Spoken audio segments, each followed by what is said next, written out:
Os ministros de energia do G7, grupo que reúne as principais economias do Ocidente, concordaram hoje em acabar com o uso do carvão na geração de energia, isso durante a primeira metade da década de 2030. Mas, em uma ressalva, a declaração incluiu um objetivo alternativo de eliminação progressiva das usinas de energia a carvão. Além disso, foi proposto também que haja um limite de aumento de temperatura de 1,5 graus.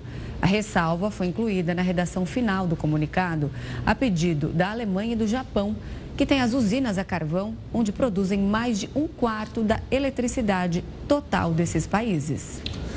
Para a gente entender um pouco mais da perspectiva desse assunto, nós vamos entrevistar agora o Juliano Bueno, doutor em Riscos e Emergências Ambientais e presidente do Instituto Internacional Araiara.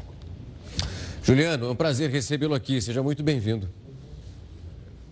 Boa noite, Rafael. Boa noite, Renata. Juliano, para a gente entender um pouco da proporção do que foi divulgado, nós vimos, inclusive, o secretário de Estado do Ministério da Economia da Alemanha dizendo que esse acordo foi considerado histórico, principalmente porque todas as partes se colocaram dentro de um lugar responsável sobre essas emissões. O que, de fato, nós temos, o que pode ser alcançado por um acordo como esse, principalmente ouvindo essas potências, mas não só na linha do discurso, aquilo que pode acontecer com o passar dos anos?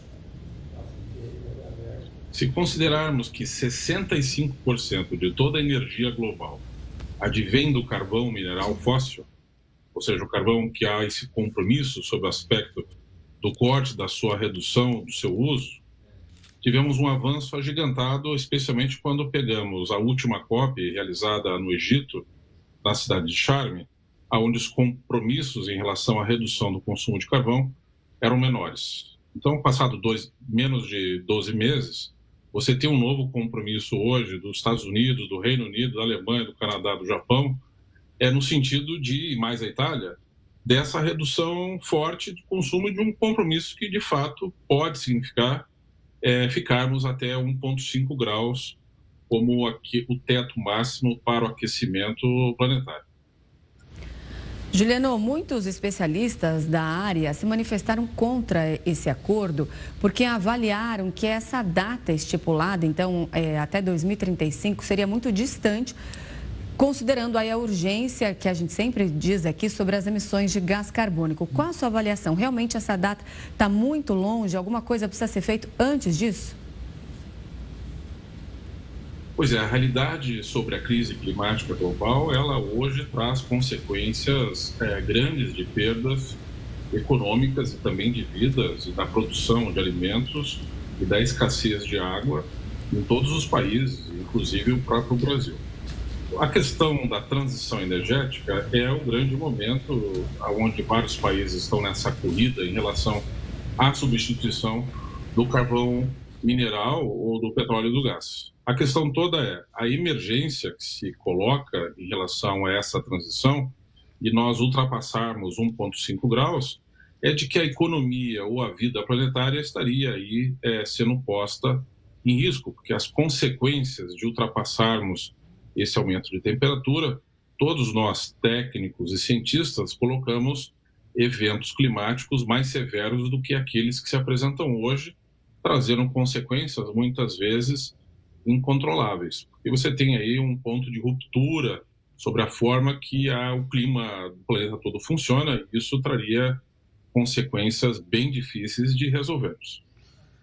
Foi divulgado também, doutor, um ponto que é importante, que fala sobre seria permitida a possibilidade dessa geração de energia através do carvão a partir do momento que se fosse instalados sistemas onde a captura das emissões fossem realizadas. Nós temos ali dois pontos que eles se conversam em relação àquilo que foi acordado, mas também dentro das exceções, como nesse sistema de captura de emissões. Temos sim. No caso da Alemanha, o governo alemão já programou o encerramento das suas plantas de carvão para os próximos 3 anos.